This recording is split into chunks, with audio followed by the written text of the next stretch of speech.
Assalamualaikum warahmatullahi wabarakatuh.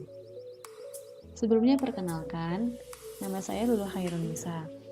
Di video ini, saya akan menjelaskan dua soal, yaitu yang pertama, saya akan menjelaskan pergerakan kurva demand dan supply beserta contohnya. Soal yang kedua, menghitung tingkat elastisitas pada demand dan supply. Jadi, produk tersebut itu termasuk produk elastis atau produk inelastis atau bisa juga produk elastis uniter. Kita langsung aja ke soal yang pertama.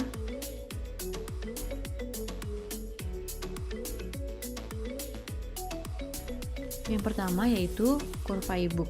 Ketika harga e-book sendiri turun, maka yang terjadi pada kurva permintaan e-book adalah move along. Apa sih move along itu?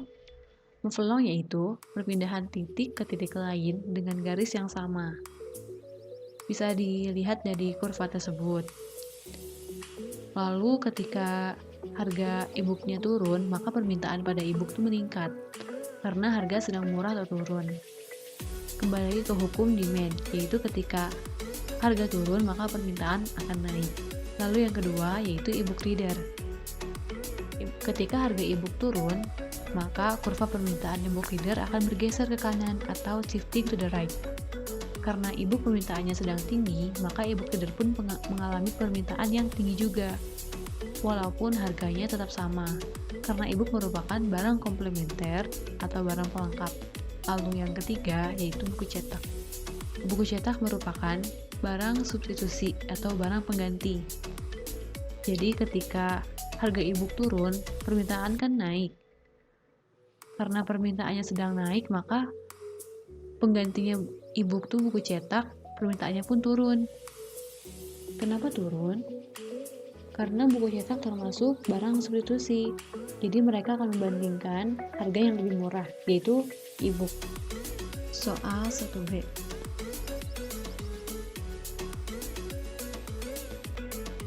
Yang pertama yaitu sepeda tidak bermerek. Sepeda tidak bermerek merupakan barang inferior. Apa sih barang inferior itu? Barang inferior yaitu barang yang memiliki substitusinya yang lebih baik atau kualitas yang lebih baik.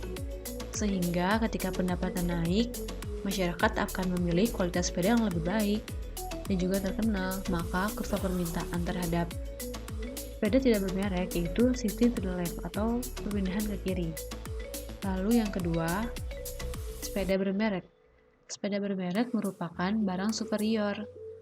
Jadi ketika pendapatan naik, masyarakat lebih memilih barang yang lebih baik dan lebih terkenal. Maka kurva yang terjadi adalah shifting to the right atau perpindahan ke kanan. 1C.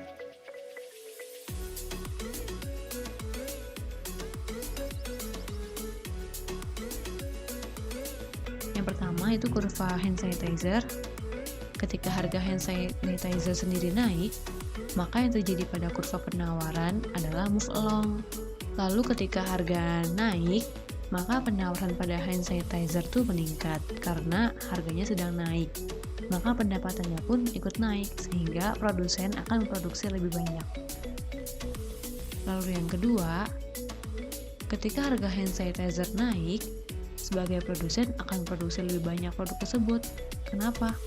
Karena bahan hand sanitizer mengandung alkohol, yaitu barang komplementer atau barang pelengkap. Jadi penawaran terhadap alkohol pun juga meningkat. Sehingga yang terjadi pada kurva penawaran alkohol itu adalah shifting to the right. Yang ketiga, sabun cuci tangan biasa. Sabun cuci tangan biasa ini merupakan barang substitusi. Jadi ketika harga hand sanitizer sedang naik, maka yang akan terjadi, yang pertama itu bisa ceteris paribus. Ketika ada yang naik, maka tidak ada yang berubah. Lalu yang kedua, bisa juga produsen sabun cuci tangan berganti menjadi hand sanitizer. Karena harga sedang naik, maka mereka akan berpikir, mending jual hand sanitizer, akan tetapi hal tersebut hanya dalam jangka pendek. Lalu yang terakhir, bisa juga penawaran akan sabun cuci tangan biasa itu menurun. Jadi yang terjadi pada kurva penawaran adalah shifting to the left. Soal nomor 2,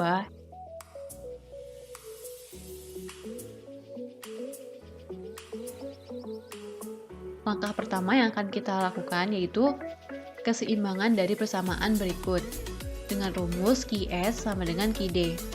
Lalu kita masukin angka-angkanya, QS-nya itu minus 1000 tambah 200P sama dengan QD. QD-nya itu 2500 dikurangin 150P. Setelah itu, kita rapikan, jadi 200P ditambah 150P. Kenapa ditambah? Karena dia pindah ruas. Lalu sama dengan 2500 ditambah 1000. Setelah itu, kita jumlah 200P tambah 150P yaitu 350P. 2500 tambah 1000 sama dengan 3500. Setelah dapat, kita hitung P-nya yaitu dengan cara 3500 dibagi 350 dan dapat hasilnya 10. Jadi P-nya itu 10. Setelah mencari P, kita mencari Q-nya. Q-nya itu bisa diambil dari demand ataupun supply.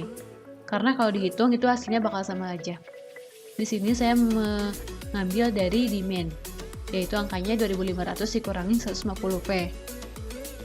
P-nya itu sudah kita cari yaitu 10, jadi tinggal dimasukin aja 2500 dikurangin 150 dikali 10. Dikalikan dulu, 150 dikali 10 yaitu 1500, setelah itu dikurang 2500 dikurangin 1500 sama dengan 1000. Jadi kalau cari yang supply, hasilnya juga bakal sama yaitu 1000. Langkah kedua, kita menghitung elastisitas penawaran dan permintaan. Elastisitas penawaran rumusnya yaitu IS sama dengan QS aksen dikali PE per QE. QS aksennya itu kita dapat dari persamaan supply yaitu 200 QS aksennya dikali P-nya itu yang sudah kita cari yaitu 10, QE-nya itu yang sudah kita cari tadi yaitu 1000, jadi 10 dibagi 1000. Setelah itu kita hitung 200 dikali 10 sama dengan 2000, 2000 dibagi 1000 sama dengan 2. 2 itu lebih dari 1, artinya dia barang elastis. Setelah tahu elastisitas penawaran, kita hitung elastisitas permintaan. Elastisitas permintaan rumusnya ID sama dengan QD aksen dikali PE per QE. QD aksennya itu diambil dari persamaan QD-nya, yaitu 2500 dikurang 150P. QD aksennya itu yaitu 150. Setelah itu tinggal dimasukin 150 dikali PQE-nya itu yang sudah kita cari tadi yaitu 10 sama dengan 1000, yaitu 10 dibagi 1000. Setelah dihitung dapat hasilnya 1,5. 1,5 itu lebih dari 1, yaitu elastis. Lalu soal 2B,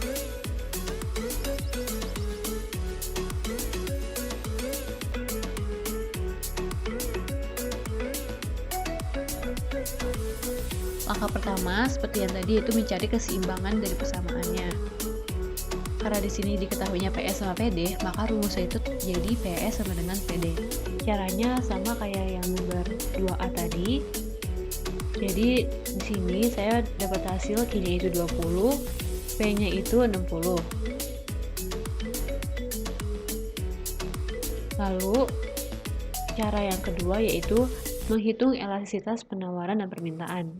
Bedanya di sini, karena di sini yang diketahuinya itu P bukan Q, sedangkan rumusnya itu QS aksen. Jadi kita ubah dulu dari P ke Q. Caranya PS sama dengan 20 ditambah 2Q, ini persamaannya, lalu kita ubah jadi Q-nya itu di depan, dia jadi minus karena pindah ruas, jadi minus 2Q sama dengan 20 dikurangin P. Lalu kita bagi 2, dapat hasilnya Q sama dengan 10 dikurangin 0,5P. Setelah itu baru kita cari Q aksennya. Q aksennya itu yaitu minus 0,5 atau 0,5. Setelah diketahui Q-nya, maka langsung masukin ke rumusnya, yaitu QS aksen dikali PE per QE. QS-nya itu tadi yang sudah kita cari itu 0,5, P-nya itu 60, Q-nya itu 20. 0,5 dikali 60 dibagi 20 hasilnya 1,5. 1,5 itu lebih dari 1, maka dari itu elastis. Lalu menghitung elastisitas permintaan. sama kayak yang tadi, di sini yang diketahui itu P bukan Q, maka kita ubah dulu P ke Q. Persamaannya yaitu kan 80 dikurangin Q. Q-nya kita kedepanin, jadi Q sama dengan 80 dikurangin P. Setelah dapat persamaannya, baru kita ambil Q aksennya. Q aksennya yaitu sama dengan 1 atau minus 1. Nah, setelah kita dapat Q aksennya, kita masukin aja langsung ke rumusnya, yaitu ED sama dengan 1 dikali 60 per 20. 1 kali 60, 60 dibagi 20 sama dengan 3. 3 itu lebih dari 1, maka dari itu dia elastis.